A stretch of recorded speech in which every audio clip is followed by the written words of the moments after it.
Hello friends, అందరికీ నమస్కారం. Welcome back to our channel. తాజాగా మన ఏపీ, తెలంగాణ రాష్ట్రాలకు సంబంధించిన వెదర్ రిపోర్ట్ డీటెయిల్స్ అయితే వచ్చాయి. ఈ వీడియో ద్వారా మీకు క్లియర్ ఇన్ఫర్మేషన్ అయితే అందజేస్తాను. వీడియోను ఎండ్ వరకు చూడండి.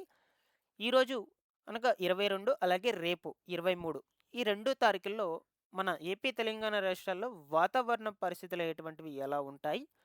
ఎక్కడైనా వర్షాలు పడే అవకాశాలు ఉన్నాయా? ఒకవేళ వర్షాలు పడే అవకాశాలు ఉన్నట్లయితే ఎక్కడెక్కడ వర్షాలు కురుస్తాయి? దీంతో పాటుగా చలి తీవ్రత అనేది ఎక్కువగా ఏ ప్రాంతాల్లో ఉంటుంది? పొగమంచు అనేది ఎక్కువగా ఎక్కడెక్కడ కురుస్తుంది? అలాగే రానున్నటువంటి రోజుల్లో బంగాళాఖాతంలో అల్పపీడనాలు ఏమన్నా ఏర్పడే అవకాశాలు ఉన్నాయా? ఈ ఇన్ఫర్మేషన్ మొత్తం కూడా మీకు చెప్తాను. వీడియోను ఎండ్ వరకు చూసి నా ఎక్స్‌ప్లనేషన్ మీకు నచ్చినట్లయితే లైక్ చేసి అందరికీ కూడా షేర్ చేయకుండా అయితే వెళ్ళొద్దు. ఫస్ట్ టైమ్ ఛానల్ చూసేటువంటి వాళ్ళందరూ కూడా ఛానల్‌ని సబ్స్క్రైబ్ చేసుకునేసి పక్కనే బెల్ ఐకాన్ అయితే ఉంటుంది. బెల్ ఐకాన్‌ని క్లిక్ చేసి ఆన్‌లో అయితే పెట్టుకోండి. ఒకసారి టెలిగ్రామ్ ఛానల్‌ని కూడా విజిట్ చేయండి. అందులో కూడా జాయిన్ అయితే అవ్వండి. మీకు యూజ్ అయ్యే ఇన్ఫర్మేషనే అప్డేట్ అయితే చేస్తూ ఉంటాను. డిస్క్రిప్షన్‌లో లింక్ పెట్టినాను. ఒకసారి చెక్‌ఔట్ చేయండి. లేట్ చేయకుండా టాపిక్‌లో గనుక వచ్చేసినట్లయితే తాజాగా మన ఏపీ, తెలంగాణ రాష్ట్రాలకు సంబంధించిన వెదర్ రిపోర్ట్ డీటెయిల్స్ అయితే వచ్చాయి. క్లియర్‌గా డిస్కస్ చేసుకుందాం శాటిలైట్ ఇమేజెస్ ద్వారా. ఇక ప్రస్తుతానికి మనకు ఆంధ్రప్రదేశ్, తెలంగాణ రాష్ట్రాల వాతావరణం అనేదైతే ఎలా ఉందో చూద్దాము. ఇది ఇప్పుడు ప్రెజెంట్‌కి సంబంధించినటువంటి వెదర్ రిపోర్ట్ ఇమేజ్ అన్నమాట. ఓకేనా? సో, మనకు మాక్సిమం ఈ 2 రోజుల్లో ఈరోజు 22 అలాగే రేపు 23 ఈ 2 తేదీల్లో ఆంధ్రప్రదేశ్, తెలంగాణ రాష్ట్రాల్లో ఎక్కడా కూడా వర్షాలు పడే అవకాశాలైతే ఉండవు. ఒకవేళ మనకు ఈ యొక్క అల్పపీడనం ఇక్కడ కనిపిస్తుంది కదా! మీకు బంగాళాఖాతంలో చిన్నది ఒక అల్పపీడనం లాగా. ఓకేనా?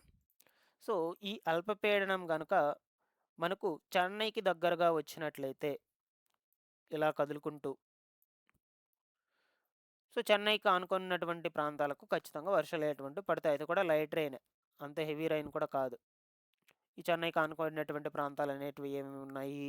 షుల్లూరుపేట, తడ, నాయుడుపేట, వెంకటగిరి, నా అలాగే మనకు గూడూరు, దాని తర్వాత వెంకటాచలము, నెల్లూరు డిస్ట్రిక్ట్ చుట్టుపక్కల పరిసర ప్రాంతాలకు కావలి, ఇటు సైడ్ వచ్చేసి తిరుపతి డిస్ట్రిక్ట్ చుట్టుపక్కల పరిసర ప్రాంతాలు, రాపూరు, పెంచలకోన, పొదలకూరు ఈ ప్రాంతాలకు అక్కడక్కడ జల్లులతో కూడుకునేటువంటి వర్షాలైనా పడే ఛాన్స్ అయితే ఉండొచ్చు. లేదు అనుకుంటే క్లైమేట్ వచ్చేసి మబ్బులతో కప్పబడి ఉంటే చల్లగా అయితే ఉండే ఛాన్స్ అయితే ఉండొచ్చనమాట. అంతేకాని అంత హెవీ రెయిన్స్ అనేటువంటివి అయితే పడవు. అది కూడా ఈ అల్పపీడనం అనేది చెన్నైకి దగ్గరగా ఇలా వస్తేనే. ఓకేనా? లేదు ఇక్కడ కనిపిస్తున్నటువంటి అల్పపీడనం అనేది ఇలా వచ్చేస్తే మనకు ఇలా వెళ్ళిపోతే దాని ఎఫెక్ట్ వల్ల దానివల్ల వర్షాలు ఎటువంటివైతే పడవు. సో, మాక్సిమం చెన్నైలో వాతావరణంలో మార్పులొచ్చి అక్కడక్కడ మోస్తరు వర్షాలు పడినట్లయితే చెన్నైకి ఆనుకున్నటువంటి మన ఏపీ ప్రాంతాలు ఏవైతే ఉన్నాయో వాటిలో కూడా అక్కడక్కడ జల్లులతో కూడుకున్నటువంటి వర్షాలైతే పడతాయి. అంతేకాని అంత హెవీ రైన్స్ అయితే కాదనమాట. ఇక రిమైనింగ్ ఈ ఉత్తర కోస్తాంధ్ర జిల్లాలకు దాని ఎఫెక్ట్ అయితే అస్సలుండదు. రాయలసీమ జిల్లాలకు కూడా ఈవెన్. అండ్ దీంతో పాటుగా తెలంగాణ స్టేట్‌లో ఎక్కడా కూడా ఏ ప్రాంతాలకు సంబంధించి ఈ 2 రోజులు వర్షాలు ఎటువంటివైతే అస్సలు లేవన్నమాట. బట్ మనకు ఈ చలి తీవ్రత అనేది ఎక్కువగా ఉంటుంది. ఈ తెలంగాణ స్టేట్‌లో ఉన్నటువంటి హైదరాబాద్ చుట్టుపక్కల పరిసర ప్రాంతాలు, సోలాపూరు, విజయపూరు, రంగారెడ్డి ఓకేనా? ఈ ప్రాంతాలన్నిటికి కూడా చలి తీవ్రత అనేది ఎక్కువగా ఉండి పొగమంచు కూడా కురుస్తూ ఉంటాయన్నమాట. పొగమంచు కూడా కురుస్తుంది. సో, ఇది ప్రస్తుతానికి సంబంధించిన వెదర్ రిపోర్ట్ ఇమేజ్. మాక్సిమం మనకు ఈరోజు ఈవినింగ్ వరకు కూడా అంటే 6 వరకు 5, 6 వరకైతే ఎండ అనేది ఉంటుంది. దాని తర్వాత కొంచెం చలి తీవ్రత ఎక్కువగా ఉంటుందండి. ఈ దక్షిణ కోస్తాంధ్ర జిల్లాలకు, రాయలసీమ జిల్లాలకు. ఓకేనా? అక్కడక్కడ పొగమంచు కూడా కురిసే అవకాశాలైతే ఉండొచ్చు ఈరోజు రాత్రికి సంబంధించి.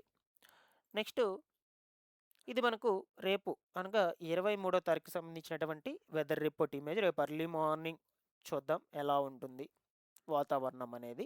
సో, ఇక్కడ మీరు గమనించొచ్చండి. ఈ వెదర్ రిపోర్ట్ ఇమేజ్‌లో చూపించినటువంటి అల్పపీడనము కొంచెం కొంచెంగా కదులుతూ వస్తుందనమాట. కొంచెం దగ్గరకైతే రావడం జరిగింది చెన్నైకి.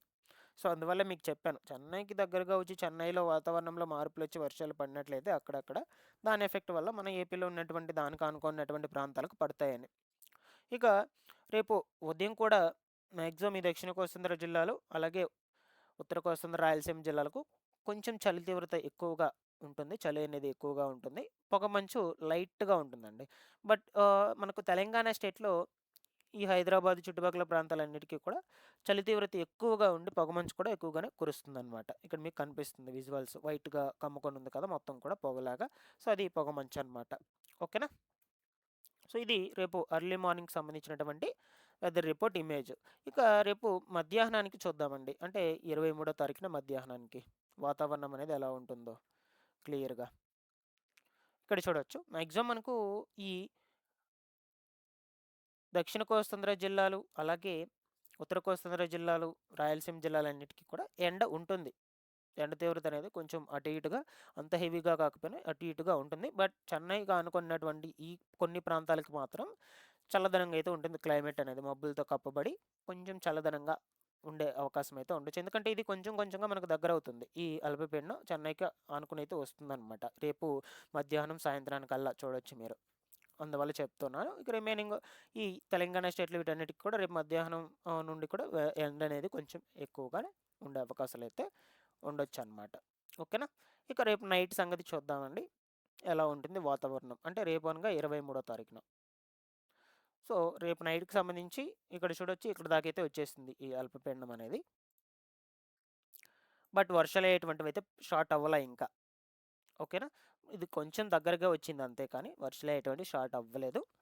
బట్ ఈ ఆంధ్రప్రదేశ్‌లో ఎక్కడా కూడా ఏ జిల్లాలకు కూడా వర్షాలు లేవు మనకు రేపు కూడా. మీరు కూడా ఈ ఇమేజ్‌లో గమనించొచ్చు. నేను ఆల్రెడీ స్టార్టింగ్‌లోనే చెప్పాను. బట్ చలి అనేది ఎక్కువగా ఉంటుంది. ఎందుకంటే ఇది మాక్సిమం చలి సీజనే కాబట్టి తెలంగాణ స్టేట్‌లో కూడా వర్షాలు అనేటువంటివి ఎక్కడ ఉండవు. రేపు నైట్‌కి సంబంధించి కూడా. సో, ఇలా అయితే ఉన్నాయండి. మనకు వెదర్ రిపోర్ట్ డీటెయిల్స్ అనేటువంటివి 2 రోజులకు సంబంధించి క్లియర్‌గా అయితే మీకు ఇన్ఫర్మేషన్ అనేది అందజేశానని అనుకుంటున్నాను. ఎప్పటికప్పుడు వెదర్ రిపోర్ట్ అప్డేట్స్ మొత్తం కూడా మన ఛానల్ నుంచి మీకు తెలియజేస్తూ ఉంటాను. ఇక రానున్నటువంటి రోజుల్లో అనగా ఈ నెలాఖరు వరకు బంగాళాఖాతంలో మనకు అంతే అత్యధికంగా ఉండేటువంటి అల్పపీడనాలు, ఎక్కువ ప్రమాదం అయినటువంటి అల్పపీడనాలు ఏమి కూడా ఏర్పడవండి. చిన్న చిన్నవి ఏర్పడతాయి. అవి తీరాలైతే దాటేస్తూ ఉంటాయన్నమాట. వాటితో మనకు అంత అవసరమైతే లేదు. ఎందుకంటే వాటి వల్ల అంత ఎఫెక్ట్ ఉండవు. ఎక్కువ ఎఫెక్ట్ చూపించే అల్పపీడనాలు ఏమి కూడా అంత ఏర్పడే అవకాశాలు అయితే కనిపించడం లేదు బంగాళాఖాతంలో. బట్ నేను మీకు అప్డేట్ అనేది చేస్తూ ఉంటాను. వాతావరణంలో మార్పులు ఎప్పటికప్పుడు చేంజ్ అవుతూ ఉంటాయి కాబట్టి ఇన్ఫర్మేషన్ అయితే అందజేస్తూ ఉంటాను. రెగ్యులర్‌గా ఛానల్‌ని ఫాలో అప్ చేస్తున్నాను guys. Thanks for watching this one.